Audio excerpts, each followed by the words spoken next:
இன்னைக்கு நம்ம வீட்ல சூப்பரான பூசணிக்காய் வச்சு ஸ்பெஷல் காசி ஹல்வா செஞ்சு பார்க்கலாமா? ஃபுல் வீடியோ லிங்க்கு ரெசிபின்னு கமெண்ட் பண்ணுங்க.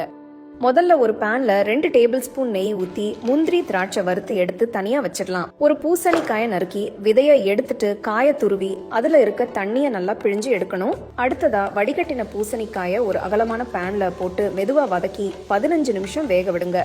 காய் நல்லா வெந்ததும் 1 கப் சர்க்கரை சேர்த்து கிளறி விடுங்க. சர்க்கரை கரைஞ்சதும் 1/2 டீஸ்பூன் ஏலக்காய் தூள் சேர்த்து மிக்ஸ் பண்ணுங்க.